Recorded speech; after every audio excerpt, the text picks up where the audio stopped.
Hello అండి, welcome to our channel అమ్మతో ప్రతిరోజు. ఈరోజు అమ్మతో ప్రతిరోజులో ఏం టాపిక్ అంటే తల్లి ఆస్తి కూతురుకా లేకపోతే కొడుక్కా, ఎవరికి చెందిద్ది, ఈ టాపిక్ మీదే మనం చూడబోతున్నాం. వీడియో నచ్చినట్లయితే తప్పకుండా ఒక లైక్ ఇవ్వండి. సబ్స్క్రైబ్ చేసుకోని వాళ్ళు సబ్స్క్రైబ్ చేసుకోండి. ఇప్పుడు మనం వీడియో చూద్దాము, తల్లి ఆస్తి ఎవరికి అని. ఇది వాళ్ళ వాళ్ళ మనస్తత్వం మీద డిపెండ్ అయ్యి ఉంటుందండి. తల్లి ఆస్తి కూతుర్లకే ఇవ్వాలి, కూతుర్లకే చెందిద్ది అని ఇంతకుముందు అలానే ఇస్తూ ఉండేవాళ్ళు. నగలు కానీ ఆస్తి కానీ ఏదైనా సరే కూతుర్లకే చెందిద్దని వాళ్ళకే ఇస్తూ ఉండేవాళ్ళు. ఇప్పుడు మారిపోయింది కాలం. దాంతోపాటు కొంతమంది తల్లులు కూడా వాళ్ళ పేరు మీద ఉంటే వాళ్ళ మనస్తత్వానికి తగినట్లు కొంతమంది వచ్చేసి కూతుర్ల మీద ఎక్కువ అఫెక్షన్ పెట్టుకొని వాళ్ళకే ఇవ్వాలని చూస్తూ ఉంటారు. కొంతమంది తల్లులు కూతురు మన పిల్లే, కొడుకు మనవాడే, అదేంటి పారపక్షం, ఇద్దరికిద్దాం అనేవాళ్ళు కూడా ఉన్నారు. ఇప్పుడు దీనికి 2 ఎగ్జాంపుల్స్ చెప్తాను నేను, చూడండి. ఇద్దరు తల్లుల గురించి చెప్తాను, సరేనా? ఒక తల్లి గురించి ఇప్పుడు ఫస్ట్ మనం చూద్దాం.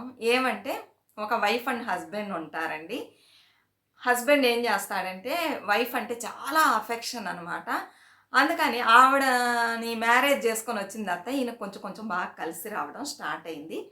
సరే, మనం కొనే ఆస్తులు మన వైఫ్ పేరు మీదే పెడదాము, తను వచ్చిన తర్వాత మనకు బాగా మంచిగా లైఫ్ పోతుంది, అన్నీ కలిసి వస్తున్నాయి, ఆస్తులు కూడా సంపాదిస్తున్నాం అని చెప్పేసి వైఫ్ మీద ఇష్టంతో ఏది కొన్నా కూడా ఆవిడ పేరు మీద పెట్టడం, ఎక్కువగా గోల్డ్ జ్యువెలరీ కొనియడం, ఆవిడ ఏది అడిగినా నో చెప్పకుండా అన్నీ చేయడం, ఇలా చేస్తూ ఉంటాడు.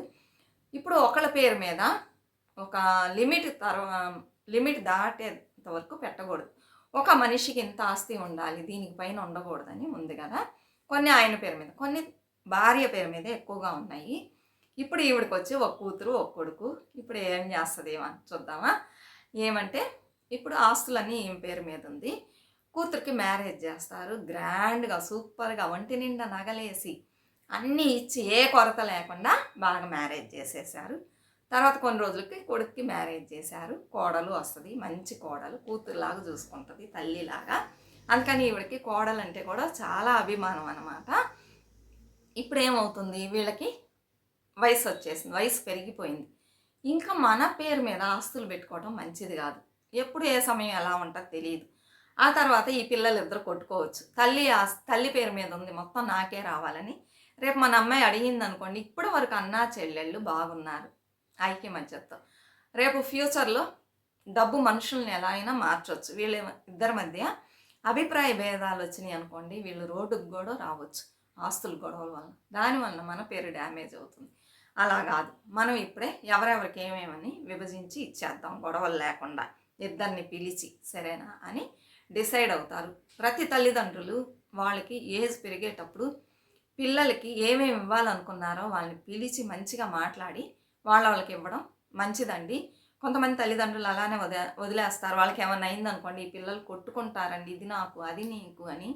అలాంటి గొడవలు రాకుండా ఉండాలంటే మనం ఫస్టే వాళ్ళకి చెప్పకపోయినా కూడా సైలెంట్గా ఎవరిది వాళ్ళకి రాసి ఇవ్వడం మంచిదన్నమాట, సరేనా? ఇప్పుడు వీళ్ళిద్దరిని పిలిపిస్తారు, కూర్చోబెడతారు. అమ్మ, నీకు అన్నీ చేశాం, బాగా చదివించాము, బాగా నగలేసాము, డబ్బు ఇచ్చాము, అన్నీ చేసాము, అన్నయ్యని వచ్చి చదివించాము, అన్నయ్యకి నగలు అలాంటివి ఏమి ఇవ్వాల, సరేనా? ఇప్పుడు ఒక 5 ఇళ్ళు ఉన్నాయి మా దగ్గర, తర్వాత ఒక 10 స్థలాలు ఉన్నాయి మా దగ్గర, గోల్డ్ ఉంది నా దగ్గర, ఒక 150 సెవరెన్స్ ఉంది నా దగ్గర గోల్డ్. ఇప్పుడు ఇవి ఉన్నాయి మా దగ్గర, క్యాష్ ఉంది.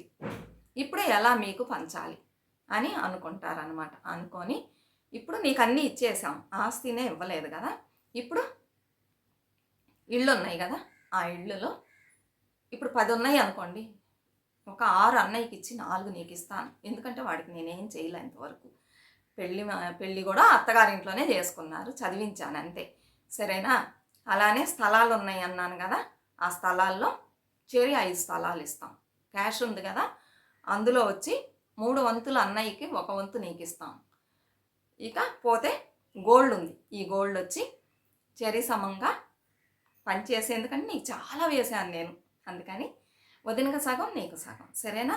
ఇదే చేయబోతున్నాం. క్యాష్ చెరి సగం తీసుకోండి, సరేనా? అంటే ఇంకా అమ్మాయి ఉంది, ఇంకా తండ్రి పేరు మీద ఉంది కొంత ఆస్తి, సరేనా? ఆయన ఏమన్నాడంటే ఇది అబ్బాయికే ఇచ్చేద్దాం, ఇది మాత్రం అమ్మాయికి ఇద్దాం ఆయన పేరు మీద ఎక్కువ లేదు, కొంచెమే ఉంది. అనగానే నువ్వు ఇంకా ఏమన్నా అడుగుతావా చెప్పమ్మా అంటే ఆ అమ్మాయి ఏమందంటే, నేను అడగనమ్మా, మీరేమి ఇస్తారో అది ఇవ్వండి, నేను సంతోషంగా తీసుకుంటా. అల్లుడిని అడుగుతారు, ఏమయ్యా మీకేమన్నా ఇది ఉందా చెప్పండి, దానికి తగినట్లుగా పంచుతామంటే ఏమీ లేదు, మీరు ఎంత ఇస్తారో ఏమి ఇస్తారో అది తీసుకుంటాం, ఎందుకంటే ఆల్రెడీ మాకు చాలా చేసేసారు, ఇంకా అది ఇది అని నేను అడగను అనగానే సరే అని చెప్పేసి కూర్చోబెట్టి ఇద్దరికి ఇలా పనిచేసి ఇచ్చేస్తారు. గొడవ లేకుండా పోయేసిందనమాట. ఇది తల్లి ఆస్తి కాదు. తల్లి ఆస్తి అంటే ఎలా అంటే, ఇప్పుడు పుట్టింటోళ్ళు ఇచ్చారనుకోండి, ఆవిడ ఇష్టం ఎలా అన్నా మార్చుకోవచ్చు. ఇది వాళ్ళ తండ్రి సంపాదించి ఇచ్చాడనమాట, అందుకని ఆవిడ అలా చేసేసింది. ఇంకో తల్లి స్టోరీ తీసుకుంటే, ఆవిడకి ఇలానే ఒక పాప బాబు. ఆవిడకి వచ్చేసి పుట్టింటోళ్ళు బాగా ఉన్నవాళ్ళు. ఈ అమ్మాయి మ్యారేజ్ అప్పుడు ఈ అమ్మాయికి ఒక 2 ఇళ్ళు, ఒక 3 ఎకరాల పొలం, కొంత క్యాష్ ఇస్తారనమాట. ఇప్పుడు ఈ ఆస్తి ఎవరికి ఇవ్వాలి? ఈ తల్లి ఎలా బిహేవ్ చేస్తుంది చూద్దామా.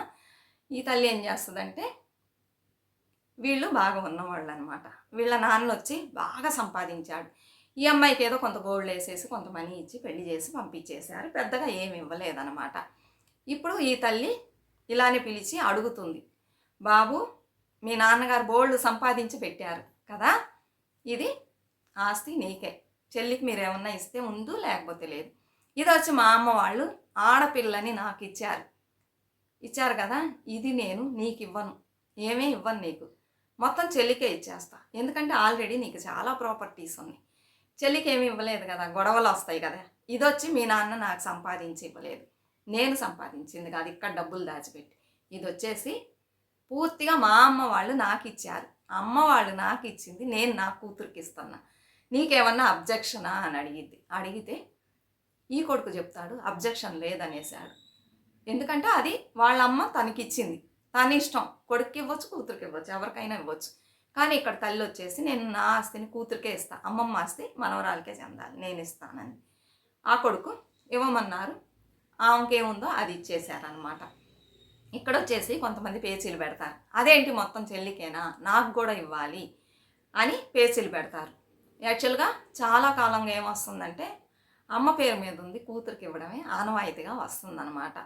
ఇక్కడ ఇద్దరు అన్నా చెల్లెళ్ళు ఇద్దరు అడ్జస్ట్ చేసుకొని సరే ఇద్దరం తీసుకుందామంటే ఓకే, లేదు ఆ అమ్మాయి నాకే రావాలని గొడవ పెట్టుకుంటే ఆ అమ్మాయికే వెళ్ళిద్ది, అబ్బాయికి ఇవ్వరనమాట. అందువలన ఇద్దరిని పిలిచి మాట్లాడితే ఇక్కడ వచ్చేసి అబ్బాయి వద్దు ఇచ్చేసాయి, ఇది మీ అమ్మ ఆస్తి అంటున్నారు, మీ కూతురికి మీరు ఇచ్చేసేయండి, నాన్న సంపాదించింది నాకు చాలు అనగానే ఆవిడ కూతురు పేరుకి ట్రాన్స్ఫర్ చేసేసింది. కొన్ని చోట్ల ఇలా కాకుండా పారపక్షం చూసి మొత్తం కూతురికే ఇవ్వాలి కొడుక్కి ఇవ్వం అంటారు కొంతమంది. అప్పుడు కొడుక్కి ఎక్కడికి వెళ్తాడు? కొడుకు ఉందనుకోండి అప్పుడు కూతురికి ఇవ్వచ్చు, లేదనుకోండి ఫస్ట్ ఆవిడ చేసింది చూసారు చేరి సగం ఈక్వల్గా కొంచెం కొన్ని చోట్ల కొడుకు కొంచెం ఎక్కువ ఇచ్చి కూతురికి తగ్గించి మిగిలినవి ఈక్వల్గా ఇచ్చింది కదా, అలా అన్నా ఇవ్వాలి. బాగా ఉన్నట్లయితే ఇలా పంచుకోవచ్చు, లేనప్పుడు ఇద్దరికి ఇవ్వచ్చు కదా.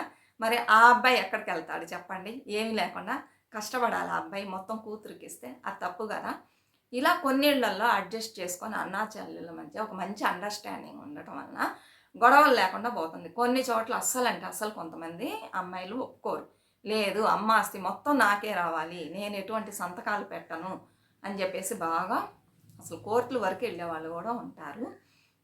ఇలా పోతా ఉంది, అన్నీ మన చేతుల్లోనే ఉందండి. ఇప్పుడు అన్నయ్యకి లేదనుకోండి, అన్నయ్యో తమ్ముడో కొంచెం ఇవ్వడం వలన ఏమవుతుంది, మనం కొంచెం తీసుకోవడం వలన, అలా కాకుండా మొత్తం మనమే తీసుకోవాలి అనుకోవడం కూడా తప్పే. ఉన్నట్లయితే పర్వాలే, లేని పక్షంలో ఇద్దరు ఈక్వల్గా తీసుకోవటం తప్పే లేదని నా అభిప్రాయం అండి. ఇదే నాకు తెలిసిన విషయాలు, అది మీతో షేర్ చేశాను. మీలో కూడా ఎవరన్నా ఇలాంటి గొడవలు ఉంటే చక్కగా అడ్జస్ట్ చేసుకొని మంచిగా విభజించుకోండి, గొడవలకు పోవద్దు, సరేనా? ఇదే ఈరోజు వీడియో. నచ్చినట్లయితే తప్పకుండా మన ఛానల్కి సపోర్ట్ చేయండి. మరొక మంచి వీడియోతో మళ్ళీ కలుద్దాం. అంతవరకు బాయ్ ఫ్రెండ్స్.